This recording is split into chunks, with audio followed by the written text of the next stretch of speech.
The elbow plays a very important role for you to be able to develop effortless power on your serve. So what are the main keys that we should look out for?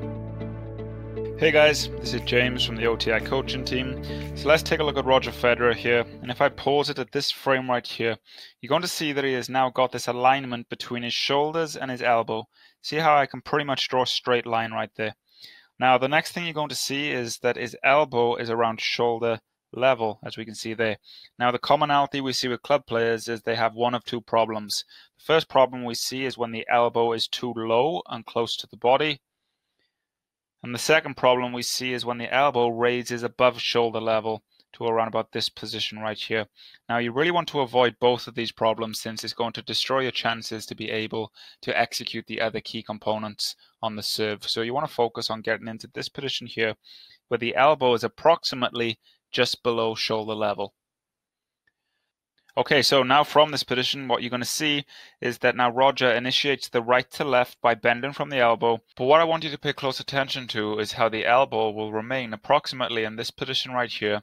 Now it does move slightly, but a good analogy to have in mind is like the elbow is resting on an imaginary post, as OTI instructor Greg Lasser refers to it as.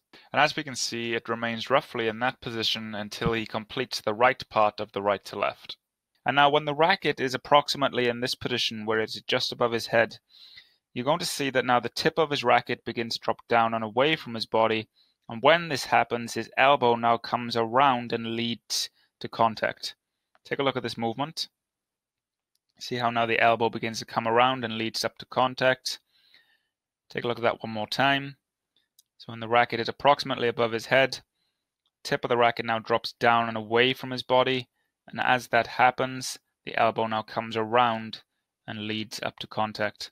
And it results in him getting into a good racket drop position right here, where you can see the racket is aligned along the right side of his body. Tip of the racket is nice and low, and he has a good relationship between his hand and his elbow. By doing this, he's now putting the muscles around his shoulder on pre-stretch, which is going to result in a lot more effortless power. Okay, so just to summarize the main keys for the role of the elbow. First of all, you get into a very good half position here where you have this alignment between your shoulders and your elbow. The next thing, that the elbow is just below shoulder level, and it remains in that position until you've completed the right part of the right to left. Now as the racket drops down and away from your body, your elbow now comes around and leads up to contact.